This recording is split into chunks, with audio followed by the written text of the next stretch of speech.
zany eo amin'izay sehatra ny politika izay hatrany isika tsy voatery hisy ny fivoriana tsy ara-potoana eo ny antenimieram-pirenena ny foloany antenimieram-pirenena andriamatoa Jean-Max Rakotomonjy fanazavana momba izay indrindra ny entiny foloan'ny antenimieram-pirenena ity eo amin'ny sary ny tsirakotoasan ary eo amin'ny faneditiny volarakoa.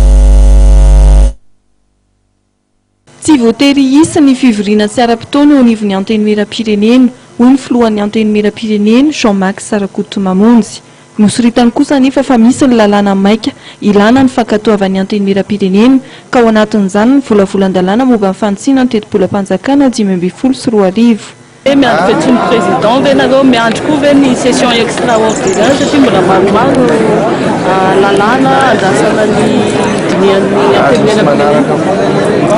Tsy voatery nge ho hisy session extraordinaire rehefa tena misy zavatra tsy azo anoaro zay no manao session extraordinaire fa le finance rectificative angamba zao no mety ho ilana an'izany raha ohatra ka tena zay any tena maiky aloha am'izao.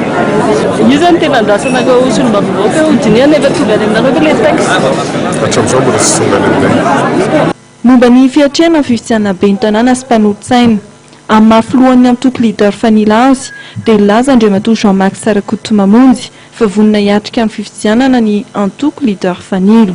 Leader fanilo manana candidat amina circonscription efa-jato mahery kely eo manerina ny Madagasikara dia miomana amin'izany ary vonona niatrika ny fifidianana tahaka ny mahazatra.